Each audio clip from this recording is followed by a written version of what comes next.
एक महत्त्वाची घडामोड आहे। माजी खासदार रामदास तडस यांना राम मंदिराच्या गर्भगृहात प्रवेश नाकारण्यात आला। सोवळं न नेसल्यानं पुजाऱ्यांनी प्रवेश नाकारला आणि यावरून कार्यकर्ते आणि पुजाऱ्यांमध्ये वाद झाल्याची माहिती रामदास तडस यांनी दिली। वर्ध्याच्या देवळीतील राम मंदिरातील हा प्रकार आहे। तर आपल्यासोबत स्वतः फोन लाईनवरून रामदास तडस जी जोडले गेलेले आहेत, त्यांच्याशीच आपण याबाबत अधिक जाणून घेऊया। रामदास तडस जी, नेमकं घडलं काय होतं? सकाळी दरवर्षी रामनवमीच्या दिवशी दर्शनाला जात होतो। 40 वर्षापासून जातो आणि गर्भशाळेत जाऊन राम लल्लाची पूजा करतो। स्वतः माझी मिसेस सोबत राहते, कार्यकर्ते सोबत राहते। त्याच्यानंतर आपल्या दिवसभराच्या कार्यक्रमाला आम्ही जात असतो। परंतु यावर्षी मात्र मी गेल्यानंतर त्या ठिकाणचा पुजारी तोच ट्रस्टी आहे तिथला, तो पुण्याला राहतो आणि फक्त रामनवमीच्या दिवशी इथे येतो।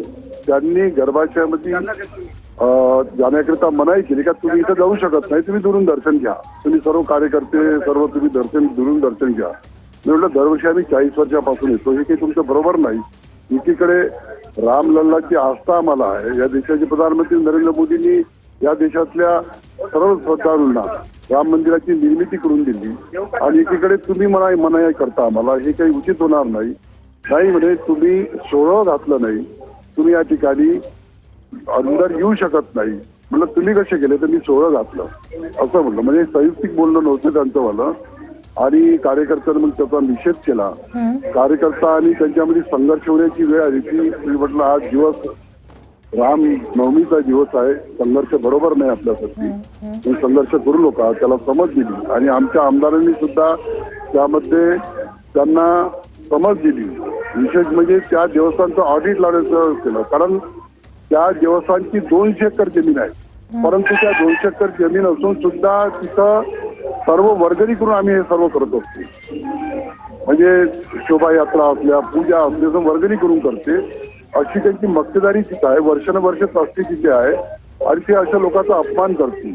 देशभर राम मंदिराचं दर्शन घेण्याकरता सर्व मंदिरात पोहोचते, पण इकडे मात्र हे अशी वागणूक करते, बरोबर नाही। रामदास तडस जी, तुम्ही गेली अनेक वर्ष जाताय असं म्हणताय, मग याच वेळेला हा प्रकार का घडला असावा असं वाटतं?